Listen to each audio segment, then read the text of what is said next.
Pumunta nga pala dito sa bahay nila Prince si Alan, batchmate namin. Hinaya nga pala kami ni Prince sa Binyagan. Ngayon, dinaan din namin yung isa pa namin kaibigan, siya naman si Aude. Fast forward na nga pala tayo mga par, pagdating nga pala namin dito sa Binyagan, pinapakain na nga pala kami, kaya hindi na kami nagdalawang isip ni Prince na magsandok ng pagkain. Dito nga pala kami magtitipon-tipon ng mga batch namin. Pero bagong lahat, ako nga po pala si Jack, maraming pangarap para sa pamilya. First time ko nga pala silang nakasama sa ganitong okasyon mga par. Sulit nga pala talaga pag sila yung kasama. Mauutas ka nga pala talaga sa kakatawa. Halos puro throwback nga pala yung napagkwentuhan namin. Hirap nga talaga magkaroon ng kaibigan na komedyante. Kaya talaga mangangalay yung panga mo, kakatawa. Forward na nga pala tayo mga par. Papunta nga pala kami sa resort sa bayan ng Magamanok. Magra-rice nga lang din pala kami dyan mga par.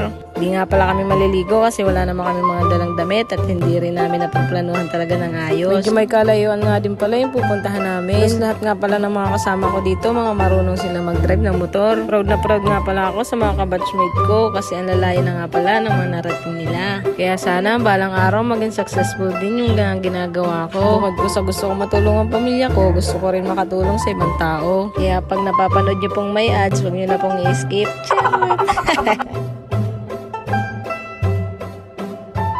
Mga par, sa tinagal-tagal ko palang hindi nakakauwi, ang dami na nga rin pala nagbago sa lugar namin at pati na rin sa ibang lugar. Ibang-iba nga pala talaga yung pakiramdam kapag nakakauwi ka sa sarili mong bayan. Yun na nga mga par, lumilihis na nga pala yung kwento ko. Nalulungkot na nga pala ako dito mga par. Si bukas uwi na nga din pala kami sa Laguna. Sinusulit ko na nga pala, nakasama ko sila at aabutin na naman ng taon ang pagkikita namin.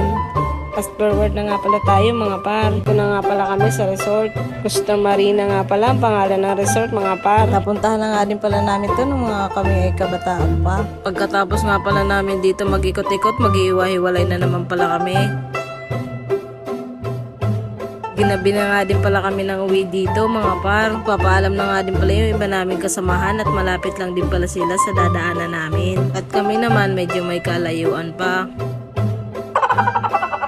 Yun na nga mga par, nakauwi na nga pala kami sa bahay nila James. Habang kumakain nga pala kami, bigla naman nag-chat yung isa pa naming batchmate. Forward na nga pala tayo mga par, magkakasama na nga pala kami niyan at pumasok na nga din pala kami sa bahay nila Joy. Iilan na nga lang pala kami dyan mga par. Umuwi na nga pala iba naming kasamahan. Chinat na sila ng kanilang mga misis.